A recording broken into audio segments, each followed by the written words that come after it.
Rehan, today was the IPL auction day, and we saw quite a few good picks, quite a few surprising picks. So let's start with the highest value for today. And as expected, Cameron Green has gone to KKR, but the amount was something maybe I did not expect. I was expecting somewhere around 18 to 20 crores for someone like a Cameron Green, but he's gone for 25.2 crores. Were you expecting this, or it is surprising for you as well? I mean, nowadays in the auction, nothing surprises you. You have crossed that barrier. It's also a supply and demand game, Naman, that we have to understand. When you see the dynamics of the auction, it is about what you bring into the team.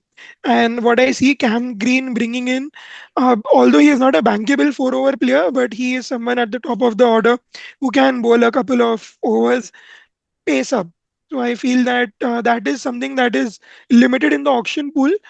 KKR had to obviously go for him because there was no other player, a premium player that they could look at. I'm not surprised at the price. He could have even gone for more had Chennai tried to, extend the bid till 27, 28. My only question to you is where do KKR play him? He has to play in the top three for me. Otherwise, it makes no sense of buying him at a high price. I would agree with you. The only issue with me that I see there is he can bat at number four because there is with the new impact player as well. I think KKR tend to bat deep, and I think someone like him batting at number four adds more value to them just because you have someone like a Sunil Narayan and I think Rachin Ravindra has also been bought by KKR, so Yes. it becomes important as to who the openers are. Assuming Jinx bats at number three, Ankuresh Raghuvanshi can open, so it depends on what they want to go in with. But I think if I was Cameron Green, I would be more happy to be playing in KKR rather than playing at Chennai because it suits his game more. It's a flat pitch. He gets bounce as well. So I think on on a pitch like Chennai, if he were to bat in the middle overs, then it would have been game shut down for him because he can't bat really well against spinners. And I think at Chennai, it's more of a stop and start kind of a track. So I think if he has to bat in the middle order, then I think Eden Gardens is the place to be for him. But again, I would wait for at least a few more weeks before I take a call because I think Cameron Green after the Ashes, how fit he is to bowl, whether he can come to the IPL or not after the T20 World Cup will be also be important to see. Maybe you can, if like I, from the looks of it, if he is playing and if he is there in the T20 World Cup, he'll again continue batting at number four over there, 4 or 5. So if he is already accustomed to that role, I wouldn't change much. I would just ask him because you have a lot of openers and a lot of finishers at KKR, but you don't have a proper middle order bat. So I think he fits there for me. You're right. I was also seeing statistically he has done brilliantly at number three. And number four for him. Prefer Yeah, but if you just club the numbers, yeah, you're right. I mean, he could fit into that four, but personally, what I feel is that he should Yeah, probably correct. open the batting. I think it's time for KKR to actually move forward with that Fastly. Narayan Rahane. Yeah, because we have extended it for quite some time now. They've actually also invested in someone like a Finn Allen. Correct. So they have stacked themselves with top order players. Happy to see even Matisha Patirana go into that team because you see the auction pool player of his skill set is not available. So that is where there was a bidding war for him as well. Not sure how fit he would be, Correct. but yeah, they would have to actually make a lot of work out of him because he is still very raw. I like to say two things here. So, firstly, two of the worst choices for me in terms of the auction selections was one, paying so much money for Liam Livingston at SRH and paying so much money for Pathirana at KKR. See, with CSK, you knew that the pitch does support fast bowling at the end if you have cutters and if you have raw pace as well. And the spinners do pick up over like wickets in the middle over, so you know that there is no set batsman mostly when you play at Chennai, but at Eden Gardens. And I did recently read somewhere that he had tweaked his bowling a bit because of which he lost his pace and his ability to nail Yorkers, and that is where I think somewhere paying 18 crores for someone like a Pathirana does seem bit more than his value. Maybe somewhere around 11, maximum of 11 or 12 crores would have been great. But again, I think they wasted money. But there was again no other pace bowling option. As you correctly mentioned, there was Mustafizur Rahman, but I think Bangladesh are slated to play a few matches during the IPL, so he is not completely available. So you might as well want to. support your Indian quicks with a out and out, if not experience, then out and out gun pace bowler, which is not from India. You're right, and see, even after the auction, they don't seem to be the strongest team out there, but they have tried and made a progress. They've tried and Correct. made amends in that side. Got some good buys also, I would say.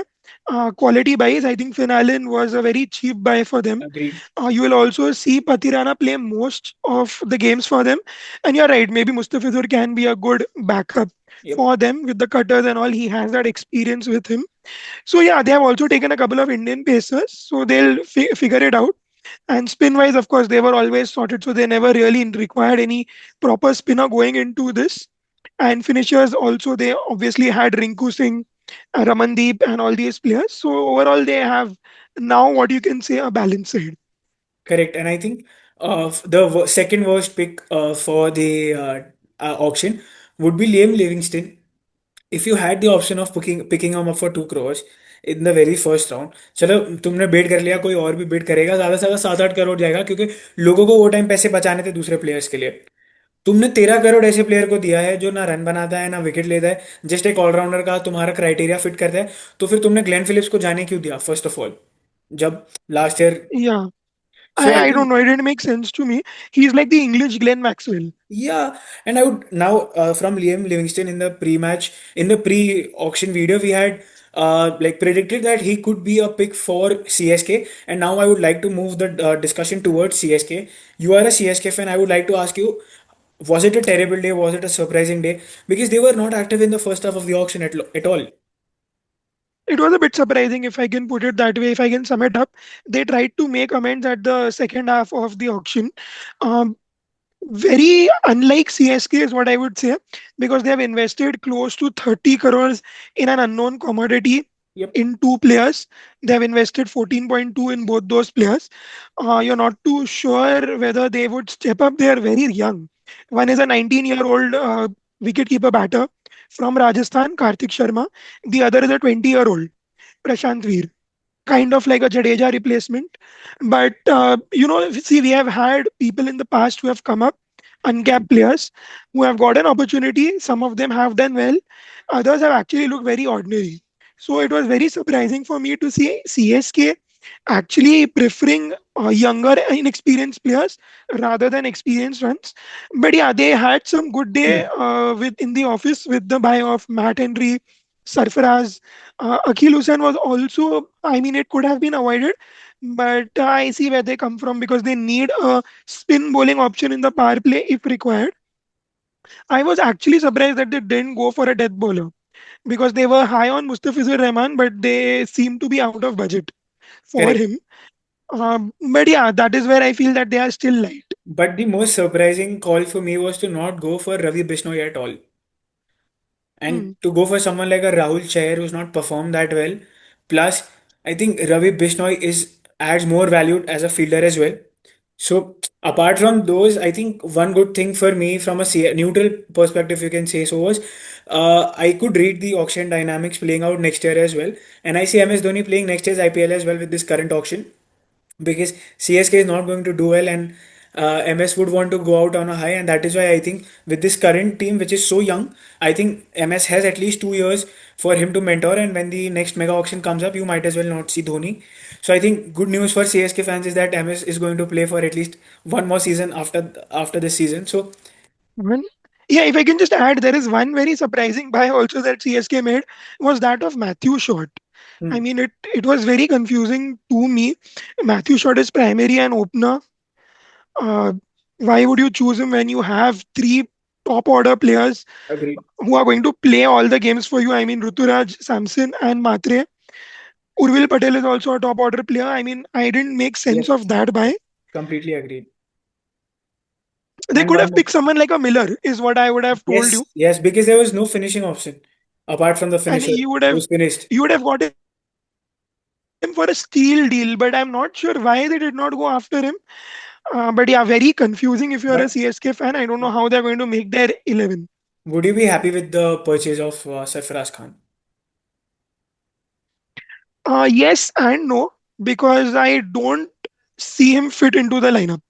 That is my area of concern. Even if he does fit into the lineup, there is only one spot for him. That would be that number four. I don't see him bat in the top three. Okay, that's an interesting option. I think even though he was picked at a later period of time and at his base price. So that means that it's not CSK's first choice. And obviously, with Nathan Ellis being there, they've picked up Adam Milne as well, which adds a bit of experience No, for bowling. Zachary Fuchs. Adam Hill is in Rajasthan. Okay, sorry, they've picked up just Zachary Fuchs. no, they've picked up one New Zealand fast bowler as Matt Henry. Matt Sorry. Henry, yeah. Yeah, Matt Henry as well. So that sorts their bowling lineup for the power play if needed. But what about their death bowling? Is it dead this season? It seems so. It seems so because I was hoping that they get Mustafizur, but I'm not sure how they're going to manage. And I thought that they might invest in young Indian fast bowlers, but apparently they have not even taken one. So maybe you see Gurjapneet Singh probably make his debut for CSK. He's Yep. a tall left arm fast bowler. He plays for Tamil Nadu and he has done well for them. So you might see him make it to the side and be a death bowler maybe. I can't believe it when I'm saying this, but I think Khalil Ahmed looks the best option as of now for CSK. But he has done well, Naman, in the power play if you see In the statistically. power play, I'm talking about death bowling. Yeah. Death bowling though is dead, as you said. Okay. So now let's move on to other teams like Mumbai and RCB. Firstly, we'll talk about Yeah. RCB. Was there a need for RCB to buy Venkatesh Iyer for such a huge amount? Because I don't see him fit into the playing 11. Honestly, because he can't open. You've got Phil Salt and Kohli. You've got Padikkal. You've got players in the middle like Tim David. You've got Rajat Patidar. You've got Jitesh Sharma. You've got Krunal Pandey. तो top 7 8 में तो जगह बन नहीं रही है. So is it You're right. a backup for someone like maybe Rajat Patidar if he gets injured through the season because he's had a long list of injuries this year? He's a backup. He can be considered a backup for someone like a Krunal Pandya as well or someone like a Romario Shepherd as well. So let me take you 1 year back to the 2025 auction. And if you remember the last bid that was made before KKR actually got Venkatesh Iyer Actually, was that of RCB. So RCB always had Venkatesh Iyer in their plans. mm, What I make of it is that I see him swap in for Devdutt Padikkal at 3 is what I feel. could be. They are waiting probably to see Devdutt Padikkal's form in the domestic season. In the If Vijay he Hazare. doesn't, yeah, Vijay Hazare. So if he doesn't have a great outing, I see Venkatesh Iyer come. The only thing with Venkatesh Iyer is that he is more versatile than Devdutt Padikkal. What I have observed with Padikkal is that he gets stuck after he plays, Yeah. 10-15 deliveries. He doesn't seem to get a big score. I agree to that. So I think a good backup option, an eye opener for me too, as an RCB fan.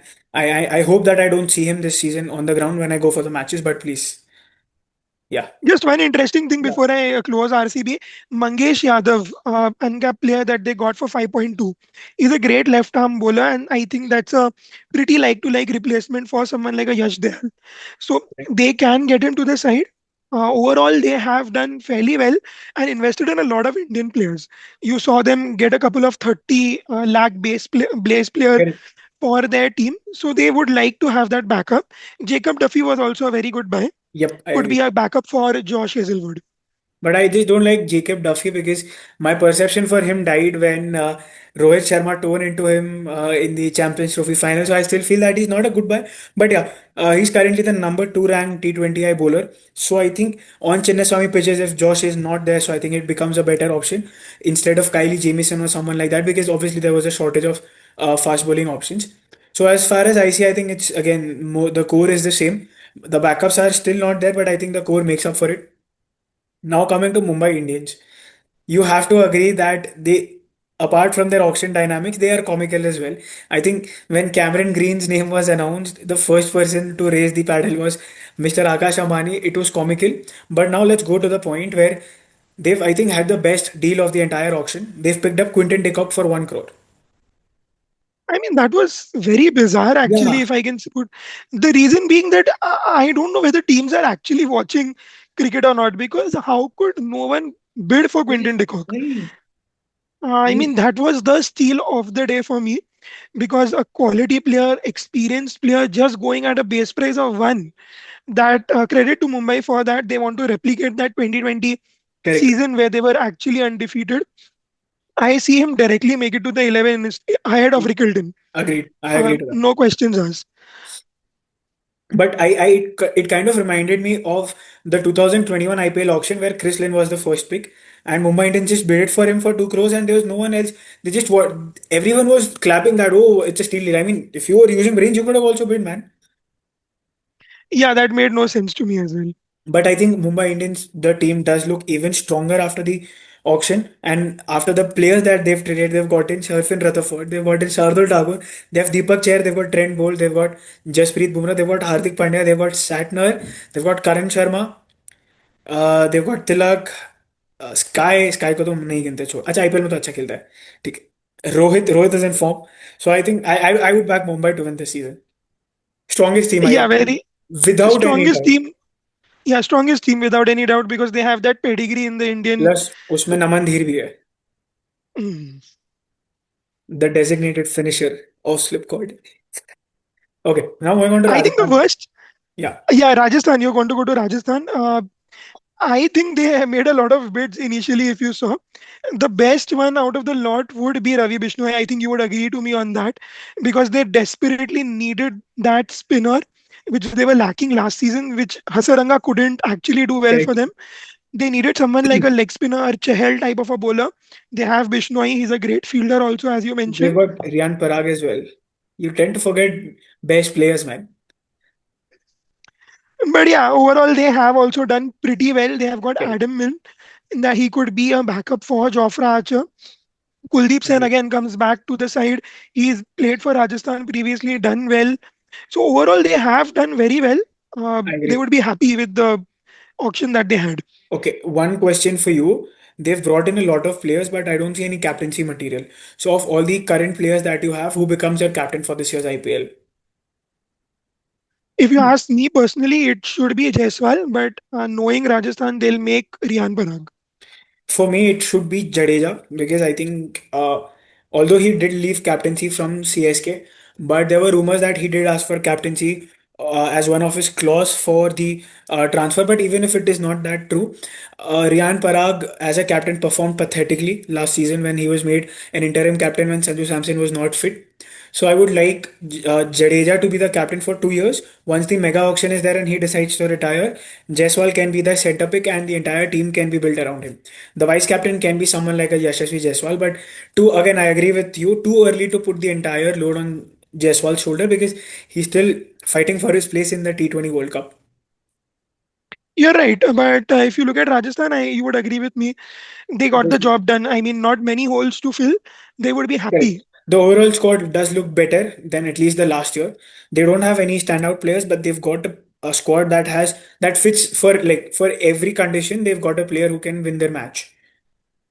Right. Now coming to the Punjab Kings did pick up only a few players because they had most of their playing 15 or 18 sorted. Of the new picks, I was amazed to see that they didn't go for any good spinners. They did go for I think Rahul Chahar before he went off to CSK. I think he was, but I think with Chahal there, he obviously would have not played all games, and Harpreet Brar being there as well. So one good addition to their squad does seem to be Cooper Connolly, who is a great batsman and a spinner from Australia. So yeah, apart from that, I think nothing much to add for. Yeah, I think nothing much They've to. also taken Ben Dwavish. Ben Yep, Dwavish yes, is yes, also a decent bowler, yep, yeah, but I and think good, he is good again finisher as a well. he's again a backup for someone like a Marco Jansen. He'll not Correct. play any games.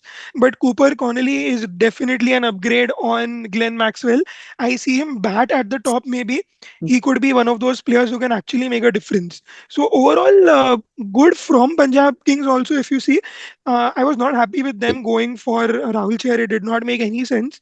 Maybe the only thing that they could have tried for, which was missing, was probably a backup opener.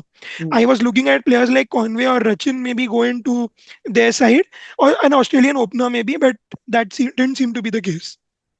Correct. I agree. I agree to that. So I'm now moving to the squad of the Sunrisers Hyderabad. They have picked up someone like a who is it? Liam Livingston again. We did speak about that, but there have been no additions there. The last year the problem that they faced was they were not able to defend their scores. Secondly, they conceded too many runs, and with Shami now not being there, I thought they would go for someone more of an experienced Indian spinner, if not an Indian fast bowler. But there seems to be no major additions to their squad. You're right. They have tried to take Shivam Mavi into that side at a But base price, but yeah, his domestic numbers also have not been that great. He's not the bowler that he used to be. Not sure why they have not invested in fast bowling. yeah, One more problem for them is their foreign players. I hmm, mean, your not three so players excited. are fixed. Hmm. Your three players are fixed, Naman. It has to be Travis Head, Pat Klassen Cummins, and Klassen. and now So Liam your Livingston as your fourth. yeah, if you have invested 13 crores in Liam Livingston, you might as well play him. Yeah, Fast bowling, I see Jaydev Unadkat Harshal being the Patel, leader of the pack, yes, Harshal Patel, Shivam and Pat Mavi, Cummins. and Pat Cummins. So they'll have to make use of it. I was also surprised with them not picking any spinner. Correct. Yeah, Uh, un- yeah, so I'm not sure exactly how they're going to solve that issue. I don't just like their ban foreign and players ban a for lot. them. I don't like their foreign players a lot, if I'm being honest with you. Kamindu Mendes, Bryden Khas, I mean, they are not gun T20 players. But yeah, that's SRH. And both of them are also not expected to play because you Hmm. have your four done in Klassen. Uh, I think they might as well remove Klassen from the playing 11 if he's not in form because he does not play international cricket anymore. I don't think he's been in form in the league that he's been playing. So interesting choice. But now let's move on to the last two teams that remain. One is Lucknow Super Giants. Were you amazed to see their auction strategy? Yeah, I think the most bizarre team for me was Lucknow Super Giants. I'll give you a reason for that. They have picked Josh Inglis at 8.6. Correct. Now, Naman, Josh Inglis is only going to play four Four games games, in the correct. coming season. Yes. So, I mean, why have you picked him is my question to you. You have already a keeper in Nicholas Puran. Uh, you have your foreign players fixed in Eden Markram, Mitch Marsh, Puran. So, where are you going to play Inglis? Because you need a fast bowler. You have Pant as a keeper, Bretsky is a keeper. Then they invested someone in a Mukul Chaudhary also, who is a young Indian keeper. I don't know why they have picked him. That makes no sense whatsoever. So yeah, I mean, if you can make sense of it, it's well and good. And fast bowling, they have I, obviously they've stacked up. added They've added Vanindu Hasaranga as well, which is a good spin option because Ravi Bishnoi is not there anymore. So a good option. They had a pace option. They had foreign options, so good choice. And I agree to that. They've put in a lot of thought for their pace bowling because there's Shami, there's Nokia, there's Avesh Khan.